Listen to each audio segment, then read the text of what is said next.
Peut-être on assiste actuellement, avant de venir à l'ordonnance elle-même, on assiste à une ruée sur les demandes de permis de construire. Peut-être Monsieur Lation, est-ce que c'est pas un signe que justement disons, les milieux de la promotion immobilière ont un peu de peine à s'autoréguler? Est-ce que ça ne donne pas raison au peuple plutôt, cette ruée sur les permis de construire, ça ne donne pas raison au peuple sur la nécessité de légiférer? Alors, je voudrais, avant de m'exprimer sur cette question, peut-être juste revenir sur ce que je viens d'entendre. J'ai l'impression qu'on n'arrive pas à sortir du débat émotionnel, que ce soit avant le vote du 11 mars ou après le vote du 11 mars, et qu'on continue à se faire une guerre de chiffres. Il y a une réalité, le peuple a été appelé à voter sur un slogan: Stop aux constructions envahissantes de résidences secondaires.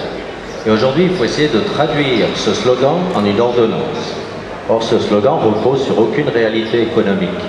Alors on peut faire du juridisme en outrance, mais il n'y a aucune réalité économique. Une résidence secondaire, je rappelle que ça peut être un studio dans un immeuble comme un très grand chalet. C'est donc pas forcément plus envahissant qu'une résidence principale.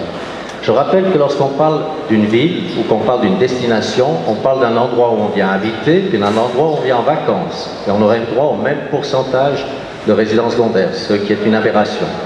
Et je rappelle enfin qu'une destination touristique, sa taille se détermine en fonction du poids de ses infrastructures. Si vous avez un centre thermal, si vous avez des remontées mécaniques, il faut bien du monde qui vienne dans ces installations pour les rentabiliser, et donc il faut une taille. Que dire d'une grande station sur une petite commune par rapport à une petite station sur une grande commune? Donc il y a tellement d'aberrations qui découlent de ce slogan lancé à la figure du peuple suisse que je pense que l'application et l'ordonnance auront beaucoup de peine à voir le jour dans les mois et les années qui viennent. Alors ce qui est dramatique, évidemment, c'est l'insécurité que ça procure sur le plan économique. Et j'aimerais quand même que les juristes se penchent 2 minutes sur le problème économique. Parce que nos destinations touristiques, en l'occurrence, je parle un peu moins des villes, je connais beaucoup plus les destinations touristiques dans ce domaine, elles n'ont pas fait de la résidence de tourisme comme on l'a décrit, pour faire plaisir à quelques promoteurs qui se sont mis pleines les poches. Aujourd'hui, en Suisse, vous ne construisez pas un hôtel. C'est trop cher. Le financement, vous ne l'obtenez pas. Parce que vous devez mettre sur la table 60% de fonds propres et rembourser vos crédits sur 15 ans. Alors, je ne connais aucune loi qui va obliger un particulier à s'enterrer financièrement.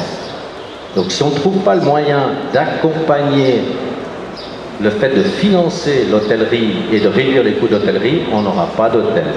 De la même façon, les résidences de tourisme qu'on voit en France, qui pullulent dans toutes les stations françaises, sont l'œuvre de la loi des Messines, c'est-à-dire la défiscalisation complète. Sans coup de pouce, il n'y aura pas non plus de résidence de tourisme. On ne change pas un modèle comme ça par une loi, ce n'est pas réaliste.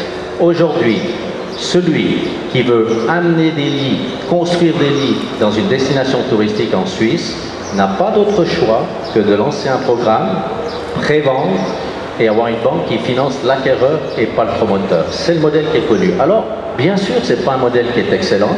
Bien sûr, ça pose plein de problèmes. Le premier problème, j'aimerais aussi là profiter pour tuer des espèces de slogans qu'on a lancés ou des caricatures.